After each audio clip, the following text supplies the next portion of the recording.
From Nate Diaz disliking Donald Cerrone's attempt to befriend him, to the fighter getting ready to take on Karo Parisyan on TUF, here are some of Nate Diaz's most controversial moments from The Ultimate Fighter. Let's start with Diaz messing around with Kurt Pellegrino. The Diaz brothers are known for their ability to take on any opponent. Pellegrino got the bout he wanted against Diaz and made some pretty good slams, but it wasn't good enough to please the judges. On the other end, Diaz was just phenomenal. He didn't give his opponent much of a chance. You might be wondering, where's the controversy? Well, the sketchy part about the fight was the fact that Diaz had started celebrating his win before the fight had even ended. I mean, Pellegrino hadn't even tapped out, and this guy was there jumping around, flexing his muscles, and making weird signs. Nate not only disrespected his opponent, but also offended a lot of the people watching at home. Anyways, you know how the Diaz brothers are. They couldn't care less. After all, there were also people who loved what they did and kept laughing till the end. Goes to show how divided the fan base is when it comes to questionable situations. Even though this doesn't justify Nate Diaz's behavior, who could say they're surprised? Because he's done similar things numerous times before, like when he blatantly ignored Donald Cerrone when he tried to befriend him. The two had a couple of interactions around UFC 141, but none of them were friendly in any manner, mainly for Donald. Cerrone was a sweet guy. He wanted to have a good relationship with his opponents after the fight, and so he tried to be good with Nate Diaz, but little did he know that Diaz didn't play like that. All he smells is blood, so naturally it was bound to not go well. I mean, imagine Nate Diaz hanging out with a guy he's gonna confront in the cage soon enough. Nuh-uh, not gonna happen. Well, Cerrone didn't really enjoy Diaz's perspective, and so he spoke to the media before their fight and said that he only had one personal interaction with Diaz at the open workout session where he went to him and tried to have a chat, but Diaz slapped his hand away in response and called him a punk ass before walking away. The tension just grew. And then at the press conference, Diaz showed his disagreement with Cerrone's cowboy hat. I mean, come on. But hey, he lost his composure and made a mess right there. Naturally, after all the drama, the fight was much anticipated, but it didn't live up to the hype. Diaz comfortably made his mark and was dominant every single second. From what we've seen so far, it's hard to believe that Nate Diaz can keep his cool when he's not feeling it. But to everyone's surprise, there was a time when he was actually pretty calm. And it was when Karo Parisyan showed up on the sets of TUF. Karo was a former UFC star, and his random visit to the set of The Ultimate Fighter was historic. He was just annoying Diaz big time, and it was bad. People called it some sort of bro syndrome, God knows why, but he kept talking down to Diaz and got on his nerves. You'd probably think he'd do something violent immediately, but that wasn't the case, surprisingly. Diaz was cool, and all he did was speak to the cameras. He told him about how he wasn't a fan of Karo's behavior around people and how he thought he wasn't respectful enough. It was more of a call for peace than anger, but you know, when it's someone like Diaz, things have to touch the extreme end of the spectrum. Parisyan responded saying, "Have some respect, do you know who I am?"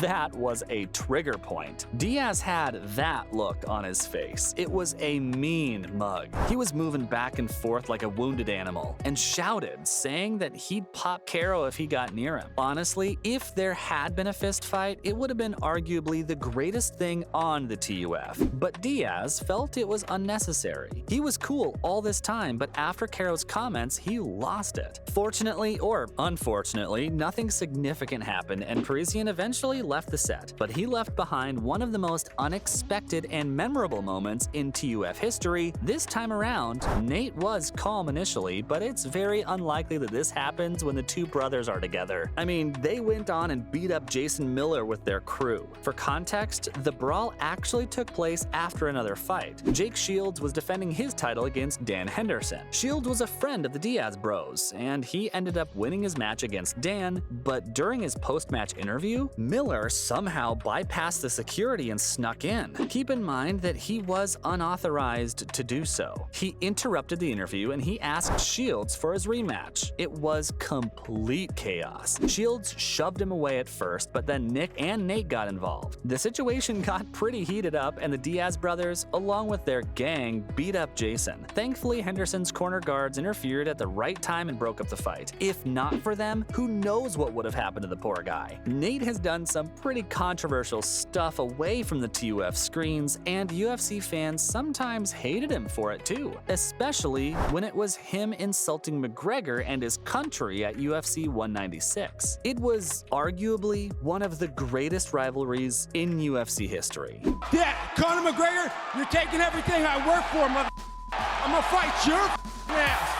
You know what's the real fight? What's the real money fight is me, not these clowns that you already punked at the press conference. Don't no one want to see that. You know you beat them already. And it had its highs and lows. I mean, you saw McGregor lose for the first time. Well, the real controversy happened before the fight and during the press conference. The two were promoting the highly anticipated fight when Diaz started trash talking to the king of trash talks. Of course, it was bound to get heated. He made some questionable and offensive remarks, accused the Irishman of being scared to fight him and whatnot. He didn't stop there. Diaz made fun of McGregor's fighting style and his predictable tactics. This sparked an inevitable argument between the two, but then Diaz went really low. He said some pretty bad stuff about Conor's culture and his country, and it was uncalled for. You could argue it's part of the game, but hey, there are some lines. Maybe not for Diaz, but you know what I mean. Luckily for him, he ended up winning the first fight, or else all of that trash talk would have gone to waste.